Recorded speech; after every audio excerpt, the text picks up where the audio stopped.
Well, good morning into life. Gosh, it's not scary at all, is it? My name's Nigel Mann, and welcome to the first edition, actually, of Hospitality Hints, where I get to speak to, I suppose, different industry specialists, more about their subjects and what the problems are and what the solutions are.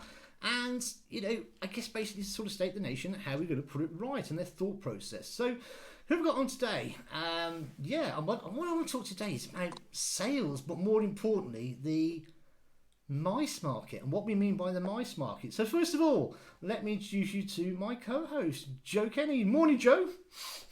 Good morning, Nigel. How are you today?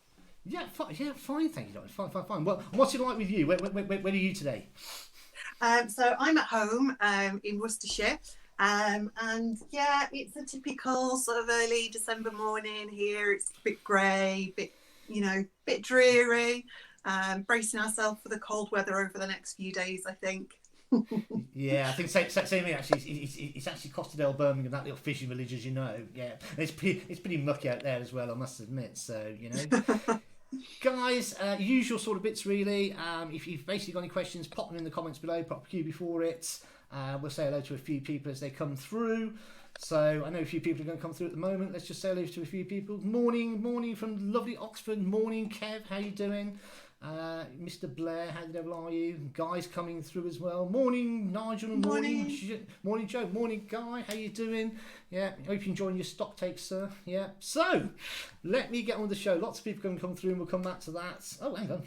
Let me say hello to Rebecca. She's always good. Morning, Rebecca. Good morning, Nigel. Becca's Western Supermare, Total QSR, Service Management. Oh, I like the plug, it's very good. Yeah. Hi, Rebecca. How are you? Mr. Simon Parsons is on board. Morning, Nigel, and morning, Joe. So they all start to come through. Yeah. Morning, Simon. Hope you're feeling better, sir. By the way. Yeah. Hope it's a bit poorly this morning, Simon, in the last couple of days. So yeah, hope you're feeling better there, Simon. So guys, keep those coming in, keep those questions coming in, and all the way through. So first of all, Joe, we talk about this mice market, and I'm going to share a little bit of laugh with you. When I put this up, somebody said to me, Nigel, have you opened a pet shop? Yeah. God, So first of all, before I introduce you, what is the mice market? We talk about this all the time, don't we? Yeah, absolutely. And it's the meeting, incentive, conference and exhibition market. So it's the huge market across the UK that really helps driving sales through venues, hotels and those major conference and exhibition centres that we have all across the UK. Okay, That's wow. Nice. Yeah, I mean, basically massive events, and certainly when I was in operations, what we're talking about there is those big spaces, aren't they? We need to fill, and quite clearly, we're talking in a minute about the sort of state of the nation, and sort of that industry has been absolutely decimated this year, really, really struggling. So, Joe, I've known you for years. I've probably known you for too many years, and we sort of grew up together when I was a young fledgling deputy. Yeah, okay. No, I'll edit that bit out later, but and that's what it was. You gave some great sort of business in the operation, and I think you were running our conference office then, and sort of give us all the gold and making us very, very busy. And I guess what we've learnt in operations is the sales office is absolutely critical to getting that operation busy, delivering great service and sort of that through. So first of all, give me a background, Joe. Who is Joe Kenny? Just for the deserving listening public. Who is Joe? Who's Joe? I've been in, like you were just sort of saying, really, I've been in hospitality since leaving school. I wanted to go straight to work, so off I went to work in this fabulous industry. And I then studied and did a degree and training qualifications and all sorts of things alongside that. The last 15 years, I've really sort of focused on senior sales positions. I've worked in major hotel companies and also for a FTSE 100 as well, more recently. I really specialise in running teams and setting up strong sales operations within hotels and venues, writing training, bespoke training, and delivering that to the right people. I'm also a mum of two. So those of you out there that are struggling with children on isolation at the moment, I'm currently wearing that badge as well. And I'm living in this old 50s house that we bought as a family last year that is taking up all of our spare time painting, decorating, plastering. I'm learning some great things, Nige. You'd be so proud of me. I can see that, Joe. I can see that. I like the deco. I'm no Lawrence Bowen, but I can see the deco when I need it. You know, it's just yeah. Before we move on, thank you, Gary. Yeah, Nigel's wearing a shirt and tie today. I know I haven't worn a shirt and tie for ages, mate. Sorry about that, but you know, it does feel nice to be in a shirt and tie and do a different show for you. So it's great. Let me just bring on a few more people. Jason's in today. Jason Cungrave, how the devil are you, sir? Yeah, good morning to you. Who else in? Teresa. Yeah, wow. Yeah, Teresa. Well, afternoon for me. Yeah, you're absolutely right, Teresa. People listen to this in fact, I should have said there, shouldn't I? Good morning, good afternoon, good evening. People watch this basically on podcasts. People watch this all the way back. So, you know, we used to get people in America, and there's a guy the other day from Bondi Beach listening to my podcast. So that's absolutely great. Right, so let's get back to what we're going to talk about, which is the MICE mark. And today, just for clarification, we're not talking about national sales. We're not talking about sort of, you know, national sales managers. We're not talking about sort of, you know, what we're talking about is operations, the management office. What should people be doing? Sort of mistakes people make, and sort of what the issues. And I guess the problem is, Joe, you know, is that industry, that MICE industry, that meeting. Let's call it meeting events industry. That meeting events industry was closed down, wasn't it, on the 23rd of July? So.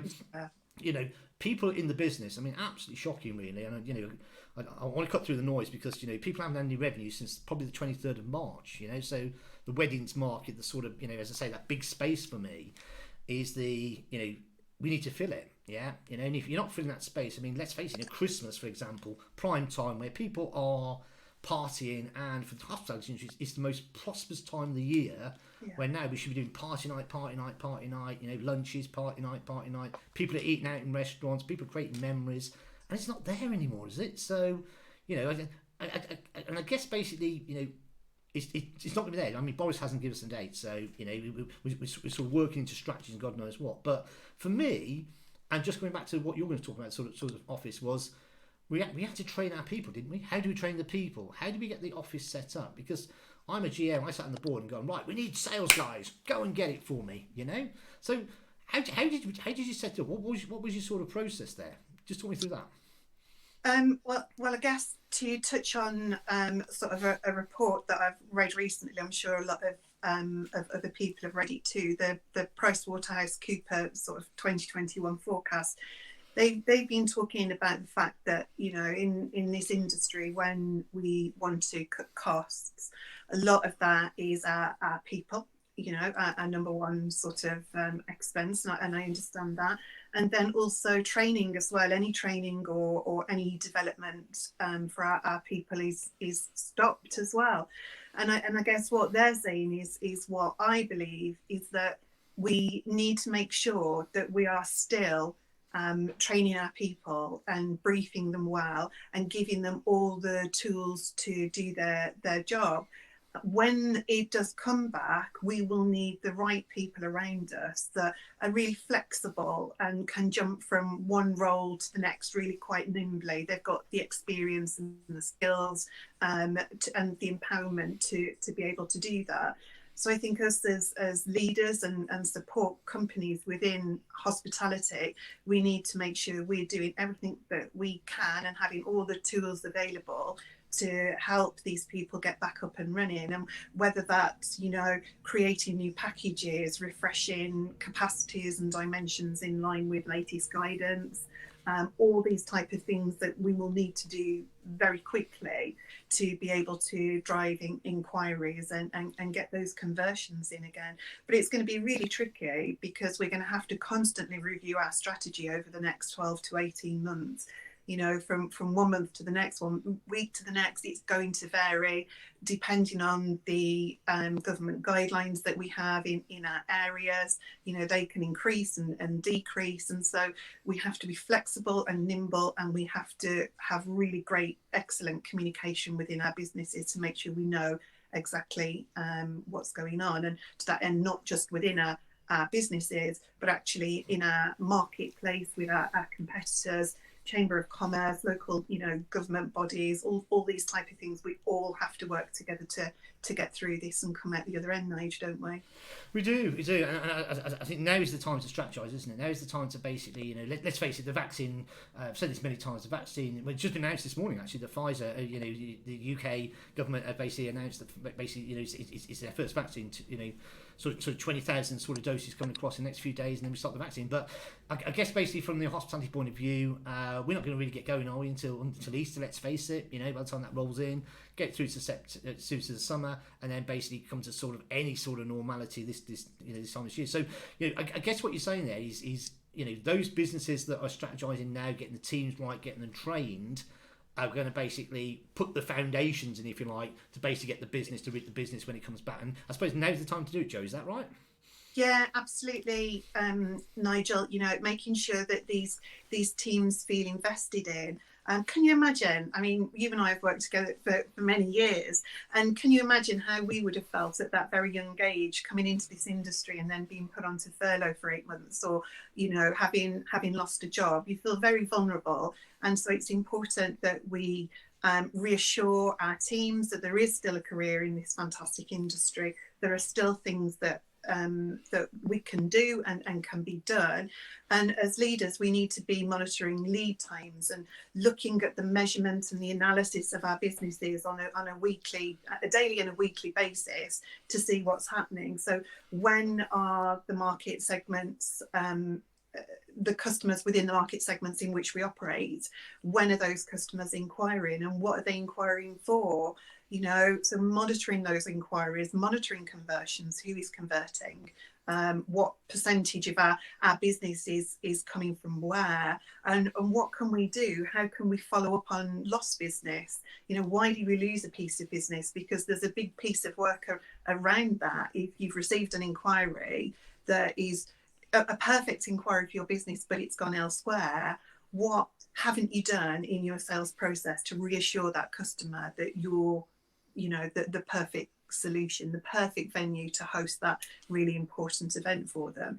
So I think there's probably more analysis needed on a daily basis and a weekly basis now than maybe there used to be, because we had trends before, didn't we? We knew when the Christmas inquiries were coming in, we knew when the summer party inquiries were coming in, and it could be a little bit haphazard at times, and Brexit and a December, well, a long since forgotten December general election threw a spanner in the works as well. But we did have trends to go by, but now we won't be fortunate enough to have those trends, and so we're going to have to analyse on a more constant basis. I think you're quite right. I'm basically having flashbacks now to, Joe, get me the data. Is this correct? It can't be right, And all that stuff. Yeah, you're laughing because that was me basically back in my youth. But I've grown up since then. But happy days, yeah. And I understand the business. I don't understand the business. Before we go into sort of mistakes and sort of what people are doing and sort of how we put it right, I just want to bring some more people in. So, what's Gary saying? Gary's saying, "Good morning, Nigel. Yeah, sad news about the High Street, Acadian, Devon." I know, Gary. I know. I want to talk about this actually.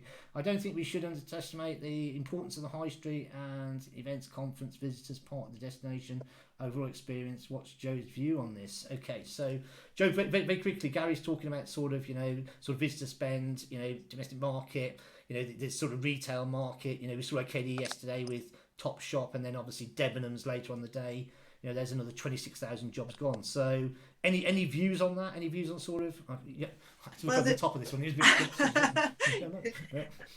I guess the sooner that we can have these visitors, these meeting industry visitors back into particularly London, Edinburgh, Manchester, these bigger cities that really do rely on the mice pound, as opposed to some of the provinces that really, that they'll be benefiting a bit more this year from sort of staycations, that type of thing. The route to recovery for some of our major cities will be more difficult because that meeting tourism sort of money, it won't be there. And I think that the question is a really good one, because it all sits together to support our major towns, our major cities throughout the country. It's just horrific to see these things and hear about these businesses that are going under. So yeah. Yeah, no, I mean, basically, and we talk about sort of in term visitor market. I mean, £24 billion worth of in term visitor market. We're talking from Chinese, Japan, all sort of tour operators, which won't happen this year. I mean, yes, we've got staycation, we've got sort of domestic tourism, but still, we'll probably, in fact, Gary, I'll probably come back to that one because we'll probably do. I've got retailers coming on, so they'll talk about that. Anna's asking basically just very quickly, when do you see things getting better in hospitality retail sector in the UK? I'll answer this one, Joe. Anna, if I knew the answer to that, yeah, I'd be buying out Philip Green. Yeah, I really would. I think basically the general gist in the industry is, as I was saying, vaccine comes in, and we, at the moment the industries, the cricket grounds, the sort of, horse racing, all that are getting booked up for mass vaccination. So that vaccination we don't really predict will kick off until Easter, really. Yeah, by the time we've done the sort of demographics and groups. Summer we'll get some kind of normality, but I guess the feeling for the industry, and there's different views depending on different papers you read, will probably be this time next year. Yeah, so just coming into sort of November sort of time, just ready for the Christmas season. That is a wish list, of course. So just watch the things on that one. But it is coming back, which is the good news. So there's lots of good feel out there that quite clearly that's the way it is. Matt saying good morning. Yeah. What's Jason saying? Jason saying cut training will have a real negative as the country need to better falling behind others. So yeah, Joe, I take you agree with that one. Absolutely agree with that. These people will be leaving this. I love the hospitality industry. I've been here since I left school, like I said, and I never see myself working anywhere else.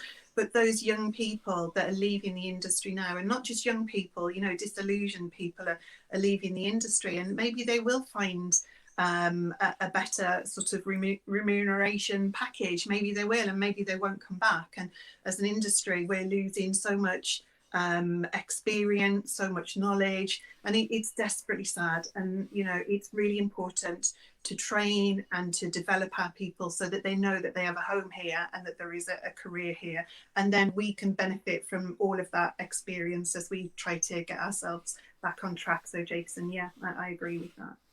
Okay, so let's move on. And I think I should have written this for you actually, because I can hear me saying this, So let's have a look at what people actually do in the industry, in the mice industry, and what mistakes they actually make. So just give us sort of an overview, Joe, sort of flavour, because you deal with this. You deal with the other end. You pick up the pieces, People ring at you and go, Joe, Curb Solutions, can you help me? So what are the common mistakes? What were people not investing, not doing, etc., etc.? Oh yeah, one of the biggest ones for me, Nigel, is measurement. And I'm a firm believer: what gets measured gets managed. And as an example, somebody asked me once, "What percentage of your business, Joe, is repeat customers?" And I didn't know the answer. And I went away and found the answer, because that's the type of person I am. I need to know. And when I worked out, it was particularly high. It was 76% repeat customers for that department that I was managing. That really gave me the power then to know that actually, if my customers are, at 76% repeat, I need a really strong strategy around those repeat customers. My account management skills need to be absolutely excellent. But then maybe I need to be pushing more new business, because what happens if some of these existing customers start to drop out? So that's kind of one piece of information. But measurement around your inquiries, when they're coming in, at what time of year your inquiries usually come in for your market segments, how many you get in a typical week, a typical month, in terms of number, in terms of revenue, your conversion, again, in terms of number and revenue, what are your lost bookings, what are your lead times, and if you can kind of breaking all this analysis down by your key market segment so that you have this wealth of information. But then in terms of your people, do they have really clear measurable KPIs and targets, and do they have all the information around how those were created and what they need to do to deliver them? And then around training as well. There's a lot of training that's done, and then it's just kind of like, oh, well, we can't measure it. It's very difficult to measure the success of that type of training. Well, I wrote with a third-party training company. I wrote a training course last year. It was a commercial academy for senior salespeople within a business. And I sat there during the planning stages, and I said, I'm going to give this a return on investment target of 200k. I want to be able to turn around to the ops director and say, as a result of this investment, we've driven 200k's worth of additional revenues. There were 3 modules, and by the end of the first module, I announced to the team I'd already put it up to 500k, and then by the end of the second module, we'd already secured £1 million worth of opportunities. When I say secured, I mean we had identified and we had realised that these were opportunities there in the business for us, and we knew who the people were, and we knew what to work towards. So by doing this type of thing, it made these highly motivated sales managers really competitive. They were all sitting there talking about their 200k opportunity or their 50k opportunity. It made them all really competitive with each other to drive more. And, I know if COVID hadn't have happened and we would have gone back and finished the whole of the programme, I know that we would have been, closer to £2 million because of the passion and the drive of these individuals. So I think for me, one of the critical things is measuring everything that you do. What gets measured gets managed, and looking at your business, knowing your booking trends, and really spending time to analyse that and make sure you're making all the right steps in your strategy to benefit from that. So I think there are some of the biggest things, as well as what we've already identified, cutting training. You have disheartened people that will go and work for the competition, and that's that's a really unfortunate thing.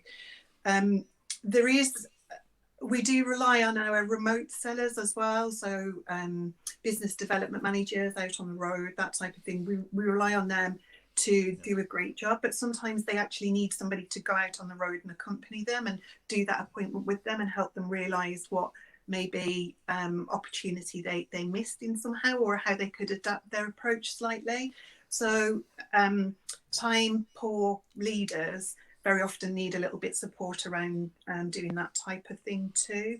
And mystery shopping, that benchmarking that check that the team are doing everything that they should be doing on the phone to customers as well. I think mystery shopping is a great way to check that, and do that in tandem with your competitors. So send an inquiry into your own business and see how they deal with it, but then send it into your competitors too. So I could talk about this type of thing all day. No, that's fine. I mean, I'm gonna sort of summing up for you, really. I mean, I've just been I've done some good stuff there. I mean, I guess it's investing in your salespeople, and we see it as a cost, don't we? Sales, it's always a cost, but it's actually an investment, and I guess what you need there is absolutely a clear structure. Yeah, absolutely nailed right the way down.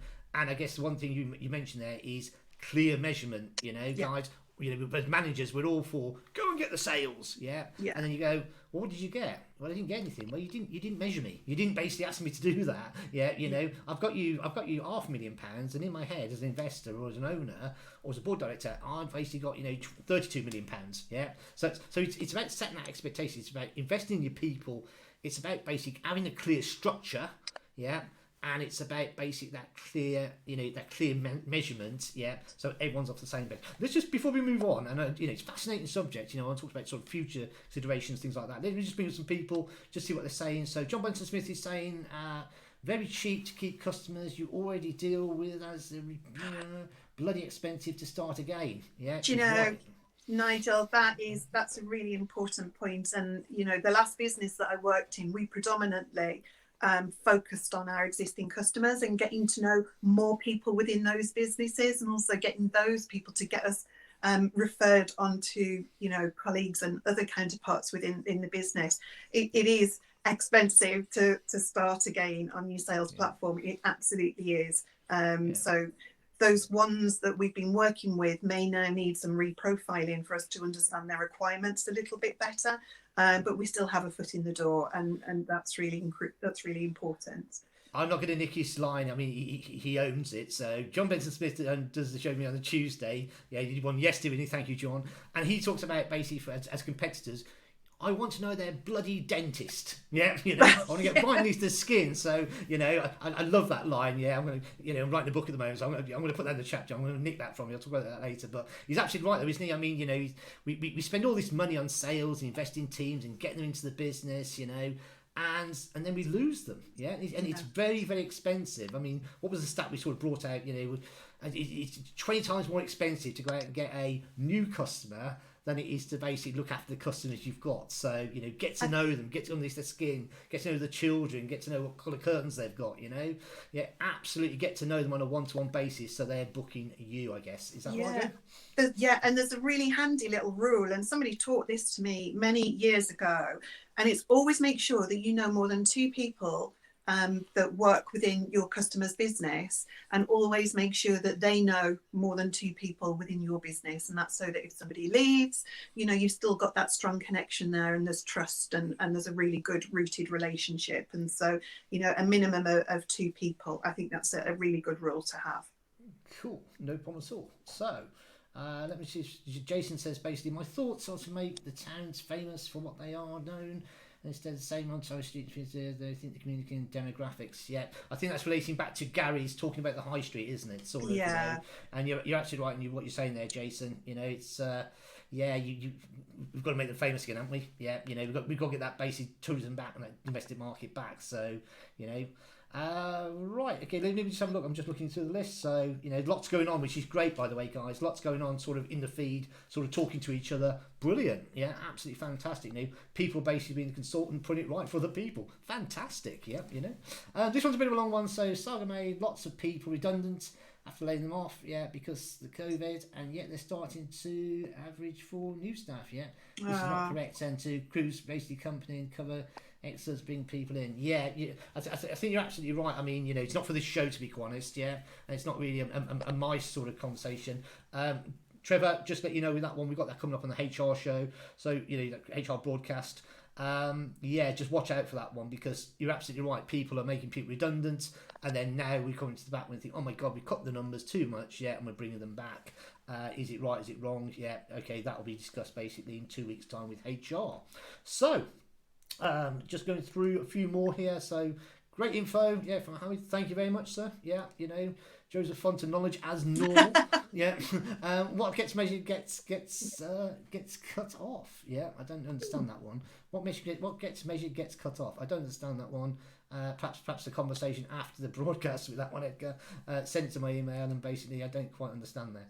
Let me have a quick look. So Matthew, what's Matthew saying? Yeah, Matthew saying, be careful what doesn't get measured. Yeah, it's forgotten. And also the great point needed to measure everything these days. You're absolutely right, Matthew. Yeah, what gets measured gets done. So moving straight on, Joe, I want to talk to you about sort of what was the future considerations then. I mean, we talked about sort of sales trading, didn't we? You know, and sort of, you know, how we're doing it, and the importance of it. Yeah, and it's the investment. So what are the future considerations? Just talk us through that sort of sector. Okay. So we need to get back in touch with our customers, and we need to do this really sensitively. It will be the possibility that within the companies that we're dealing with, we're not dealing with the same person anymore. You know, they may have gone through their own COVID restructure. There may be people on furlough. So we need to sort of go back to basics with our account management, and we need to kind of create these family trees, if you like. Who is the main point of contact? What do they do? Who's HR? Who is marketing? Who is sales? Who's the executive PA? I wouldn't go as far as to say the dentist, John, but it's creating that family tree for each of the companies that you're working with. But then it's sort of looking at each new inquiry that you get and trying to adapt your business under the guidelines that you're now working to make that sort of piece of business happen. And you're going to have to really, we're all going to have to sort of be really nimble and jump over a few hoops to get those events in. We may need to block out spaces. We may need to, you know, look at the food and beverage offer incredibly differently. And, you know, looking over at my LinkedIn feed over the last couple of months, I've seen some lovely innovations and lovely ideas from hotels and venues as to how they can operate in a really COVID secure way. So it's going back to scratch with our customers. It's analysing all of our inquiries as they come in. So coming up with your booking trends, looking at your lead times, those type of things. If possible, prepare in advance for inquiries that you hope to receive for once the market has kind of stabilized a little bit. And I mentioned earlier about these normal trends that we used to have. A lot of them will come back, and next year, as soon as we're allowed, there will be a lot of family money to be spent, a lot of families wanting to get together, weddings, anniversary, all these special occasions. And so, for venues and hotels, it's making sure that they have family occasion packages ready to go, as an example. So weddings, all sorts of things, family occasions. So being as prepared as you can, being as nimble as you can possibly be. And there is still a degree of, finger in the air as well, because there's a lot of things that we won't be able to bank on. But yeah. No, I think you're quite right, and gosh, quite a bit of information in there, so it's quite got a good. It's coming to sort of half now. We've got the next sort of 5. Are you okay for 5 minutes, Joe? You okay? Yeah, with sure. Yeah, cool. Yeah, okay, cool. One thing I want to ask you about, and it's I've been looking through your website. I must admit, I've been looking through the Curve Solutions website, Sales Solutions website. So I've come across something that basically you've mentioned there called Sales Refresh. Yeah? Yes. What the hell does that mean? Talk me through it. So what is Sales Refresh? So I've got a lot of industry colleagues at the moment that are talking to me about having to get their teams back up and running. And so it gave me the idea of actually creating some modules to help them with this. So it's all about focusing teams in 4 75-minute online training sessions, focusing them back on how to work with their customers in this new world, how to revise and refresh their procedures to make sure that they are right for now. I mean, in any sales office, you can always look back and say, well, actually, that process didn't work quite right. And, in this stage that we have, this opportunity we have now to refresh and get things properly right again, we'll be focusing on procedures. We'll be looking at our proposals and how proposals need to reassure customers more than ever about how safe they will be and their visitors will be within our venues, and how things will work for them, but also in terms of terms and conditions, how flexible we can be around those, and then around that whole event coordination piece as well, so bringing the event together beautifully for the customer, working with our operational experts on site to make sure that we are all aligned to bring the customer's dream alive. So we'll be talking a lot about conversion tactics and questions and probing and finding out what's really important to customers, and then sort of taking it through the whole of the customer journey. So it's something that I've created to help businesses, and it can be booked either on a sort of an ad hoc basis. You can join an open course, or if there are any businesses that would like me to run that, sort of badged and branded and with their company at the heart of it all, I can do that too. So just something that I wanted to do, Nigel, to help support businesses getting back on track. Yeah. And that's absolutely right. And I'm still going to leave it there because obviously we've run out of time. So absolutely great. Last one for me, Joe. How do they get hold to you? Is that the correct website? Hello@Curve Sales Solutions. That's my email, yeah. And then curvesalesolutions.com. Perfect. That's great. Thank you so much. Yeah. So we basically, it's on the bottom, guys. If you want to see that, I think it's been going all the time we've gone through the broadcast. But if you want to go to there, basically and get hold to Joe. It's hello@curvesalesolutions.com. Guys, it just leaves me to say, Joe, thank you very much. Lots and lots of golden goodies in there. I'm sure you'll come back and basically talk about different stuff as well, few bits that we didn't cover. So, thank you for your time. Thank you for listeners. I mean, guys, loads and loads on the feed. I'll certainly look at that and sort of, get back to you and God knows what. But, also, basically, guys, just to basically say, this goes out on our podcast channel, which is basically growing like a rate of knots, which is basically, if you type into your usual suspects, which is Hospitality Recovery, or my name, Nigel Mann, or basically the podcast, which is called Last Man Standing. You'll get all the goodies on there, and lots of stuff with John Benson Smith and Brighton University and all that. So, Joe, it just leaves me to say thank you very much. Thank you. Thank you for your time. Thank you.